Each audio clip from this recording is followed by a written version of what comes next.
Back with us on the world of mid-caps. Let's talk about Uflex. That stock is up over 2%, has had a strong quarter, and we're being joined by R.K.Jain, Group President, Finance and Accounts at Uflex, to run us through this quarter. Mr. Jain, thanks for speaking with Bloomberg TV India. I have my colleague Hiral in on this conversation as well. You've had a good run this quarter. Your raw material and your expenses, I notice, are down about 4%. Just run us through whether you expect that this raw material, the way you've seen it panning out this quarter, will possibly stay going forward?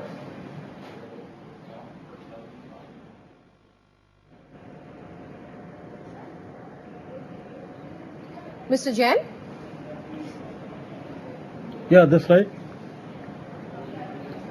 No, I couldn't hear your question. Mr. Jain, it was mute. Sure. I just want to understand, you've had a fairly good run this quarter. Your raw material costs have come down about 4%. That, I understand, has largely helped you both on your top line and your bottom line. Is that something you see will stay going forward?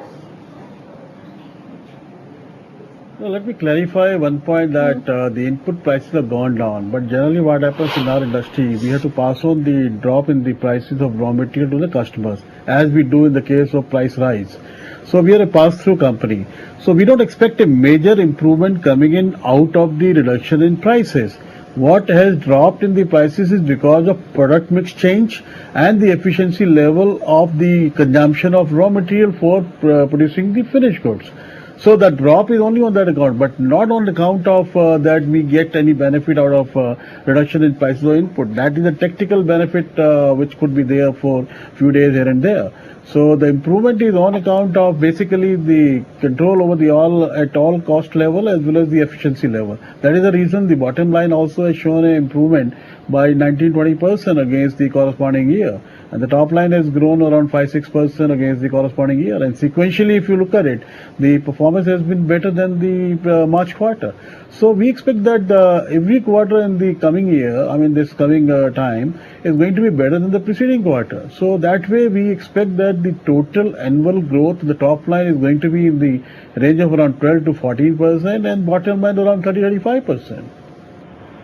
Good morning, sir. And now, as you mentioned that you would be passing on the benefits of price cuts to the consumers. So what kind of price cuts have you taken in this quarter as of now? And we know that crude is falling further. So what additional price cuts do you plan to take in the coming quarters? It depends, because this is not a simple straight, because the crude prices is the part of the total consumption.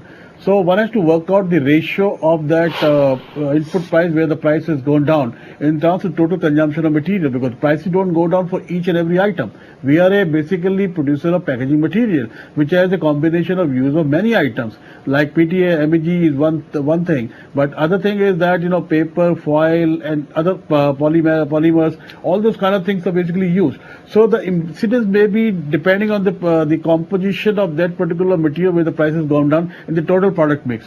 So I mean, what happens, whatever price takes place, in terms of downward, that we have to basically factor that and then work out the revised costing for the raw material for the customers. So it can vary from case to case and the specs of the product as such.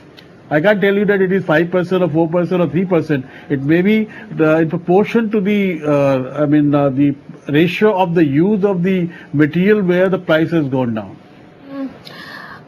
I want to get a slightly broader picture and talk about your exposure as far as FMCG goes, and particularly Nestle. I do know that's one of your larger clients. Have you factored in a hit because of the volatility and the uncertainty some of these brands and a Maggi has seen this quarter? Yeah, Maggi has been definitely, because no takeoff this quarter because they were bad, and then we do fairly good business with them. I won't say that they are one of the prime customers, but not that they are the only sole customers where our position would have been significantly affected. Yes, it has, but we are equally confident as we have been having a regular interaction and dialogue with them.